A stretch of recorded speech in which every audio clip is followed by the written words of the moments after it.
Statistically speaking, Donk is the best rifler this year. He had an amazing start of 2024, picking up 3 trophies with Team Spirit as he redefined the meta of riflers with his signature aggressive playstyle. However, despite a lot of success and straight up bullying some of the teams he played against, myself included, he 13-0 in Katowice, there is one man who is not only able to keep up with him, but he in fact bullies him back.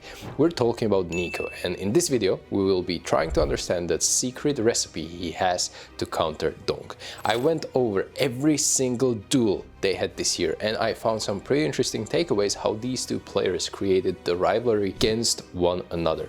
And the way they approach their duels, all of us can learn a thing or two when it comes to aim, crosshair placement, positioning, and squeezing any advantage out of stone to win more fights in CS2. In 2024, Donk and Niko played each other on 4 different occasions. They played 10 maps in total, and current record is 7-3 in favor of Niko's team, G2.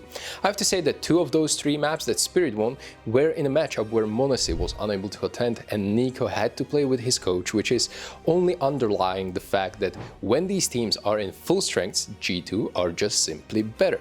And a lot of that can be attributed to the fact that the deadliest weapon of Spirit, which is Donk, is just neutralized by Niko. They dueled each other 71 times in total, and the record is, listen carefully, 50-21 in favor of Niko. This is just outclass, and this should not be such a landslide victory by random or by chance. Therefore, we have to dive deeper and actually analyze every single fight to find patterns how Niko does this so consistently. For the purpose of the video, I'm going to purely focus on duels won by Niko to understand what is so special that he does.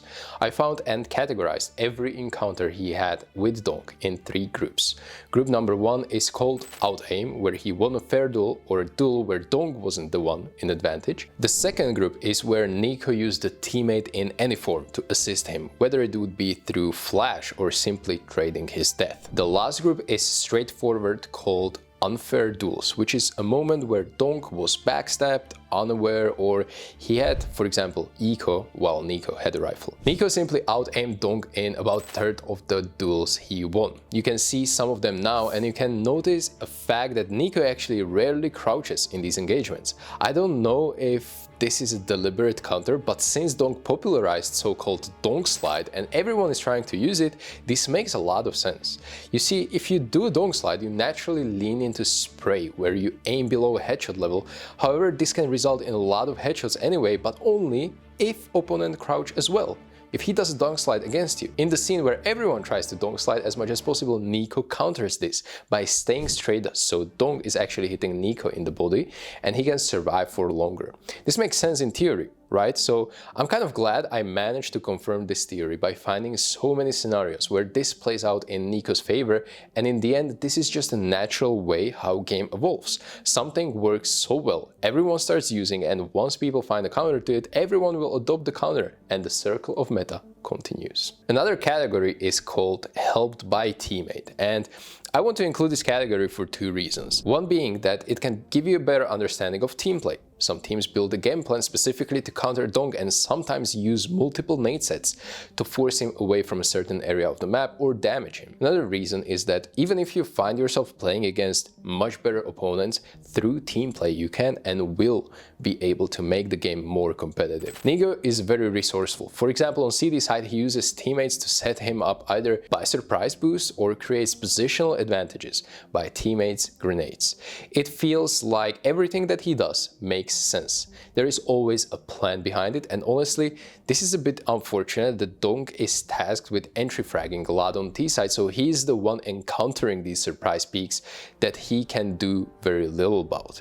To compare it with Niko on T side, he is rarely going first in. Usually there are his teammates running in first and Niko is straight fragging them.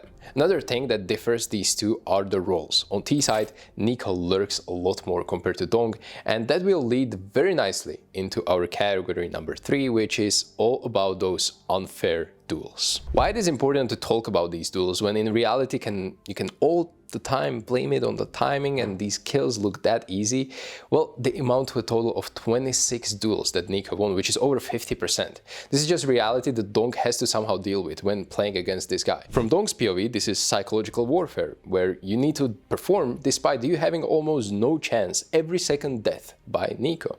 There are a lot of kills with extreme economic disadvantage, where Donk has almost nothing to work with. He's on eco, he's caught with a nade in the hand, and so on.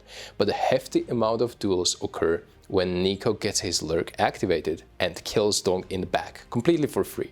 And this happens due to the role disparity. Niko is fantastic on making these sneaky lurks work, and he is seemingly in the right place at the right time. I attribute this to multiple factors such as reading the game well, adjusting correctly, making sure his positioning makes sense, and honestly, he's leaning into something he's far better at than Donk: the game sense.